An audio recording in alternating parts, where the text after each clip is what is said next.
Technology has changed so many things in our world, and one exciting area would be security. Remember in the old days when you wanted a security system, the old keypad, you had to have an alarm company in and wire it all up. Cost you a lot of money for the equipment and also the monthly monitoring fees. Like I think they're anywhere from $20 to $40 a month, depending who you went with. That added up to thousands of dollars as the years went on.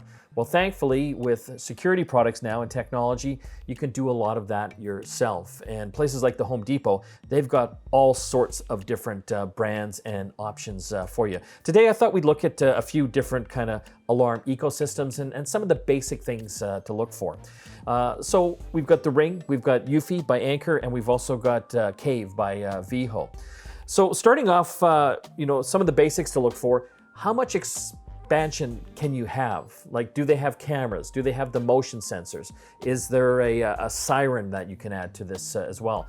Do the cameras work indoor and outdoors? Those are some important considerations. And I think, for me, the ecosystem that has a lot of those options typically are the ones that I would go for. For example, with Ring, the folks over at Amazon, they've got alarm starter kits that come with the keypad, the base station with the siren, and a few sensors for the windows and a motion sensor as well. But you can add to that. They've got all sorts of security cams for the inside and outside. They've got the very popular video doorbells, and they all work together. So you basically load up the Ring app and you get all of that information in one place.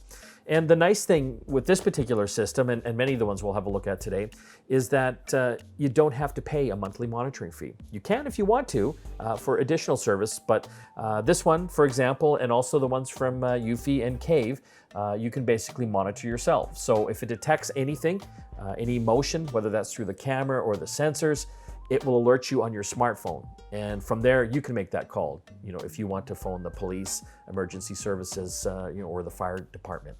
But some other things to look for essentially as well. The video, and most of these systems have some type of video cameras that you can purchase. Where is that video being stored? For example, with Cave and Eufy, it's local storage.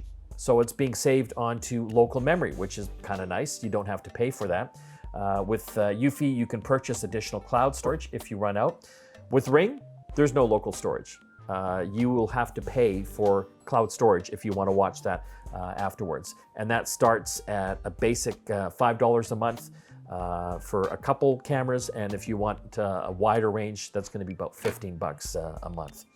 Other things, if you are using them as an alarm system, do they have backups as far as the battery is concerned? If the power goes out or the internet goes down, can they still contact you? So both with Ring and Cave here, they have cellular capability. So it could dial out using cellular in case the Wi-Fi goes down.